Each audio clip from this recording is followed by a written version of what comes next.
কি বন্ধুরা, কেমন আছো তোমরা? তো তোমাদের জন্য আজকে আমি একটি গল্প নিয়ে এসেছি। ছড়া তো অনেক শুনেছো, আজ একটি গল্প বলি, শোনো। গল্পটি তোমাদের কেমন লাগে তোমরা আমায় কমেন্ট করে জানাবে, কেমন? অন্তরিক্ষপুরের রূপকথা। গল্পের নাম এপাশ ধুধু ওপাশ ধুধু, প্রকাণ্ড প্রান্তর, উথাল পাথাল বইছে বাতাস, সঙ্গে ধুলোর ঝড়।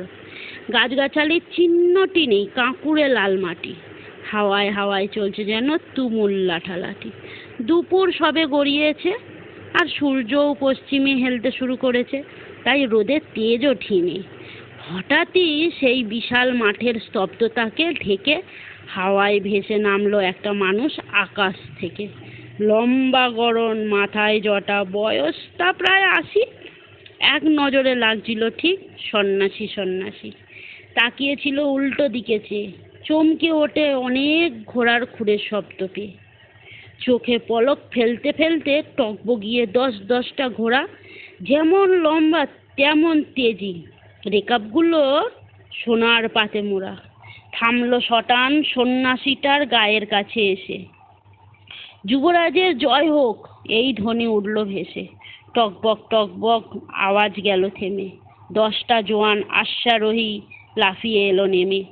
প্রত্যেকেরই দীর্ঘ দেহ, চওড়া বুকের পাটা, মাথায় জরির মুকুট, গায়ে সোনার বর্ম আটা।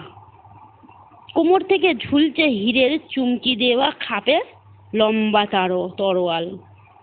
কাঁধে ধনুক, পিঠে তুনীর, হাতের উপর ঢাল। কুড়ির নিচে বয়স, সবে পেরিয়েছে কৈশোর।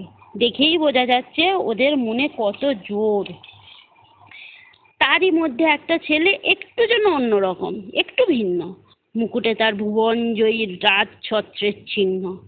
সন্ন্যাসীকে দেখেই ওরা রক্তবর্ণ চোখে যে যার হাতের বর্ষাগুলো মাটির ওপর রেখে চেঁচিয়ে বলল, কি আপনি? পরিচয় কি শুনি? ভালো চান তো সামনে থেকে সরে যান এক্ষুনি, নইলে ভীষণ কাণ্ড হবে, মুন্ড হবে জবাই। আমরা হলাম রাজপুত্রের পাত্র, মিত্র সবাই। যুবরাজের শখ হয়েছে দেশ ঘুরে দেখবে, তাই তো আমরা যাচ্ছি এখন অন্তরিক্ষপুরে।